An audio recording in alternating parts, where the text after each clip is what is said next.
কি উত্তীর্ণ হয়েছে? তুমি ফেল করছো। দেখ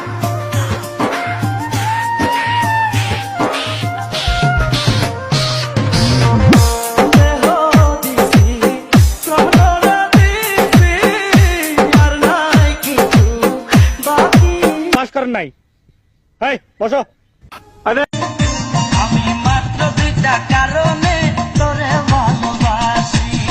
প্রথমটা তুই দেখতে সুন্দর, প্রথমটা তুই দেখতে সুন্দর, দ্বিতীয় তোর হাসি।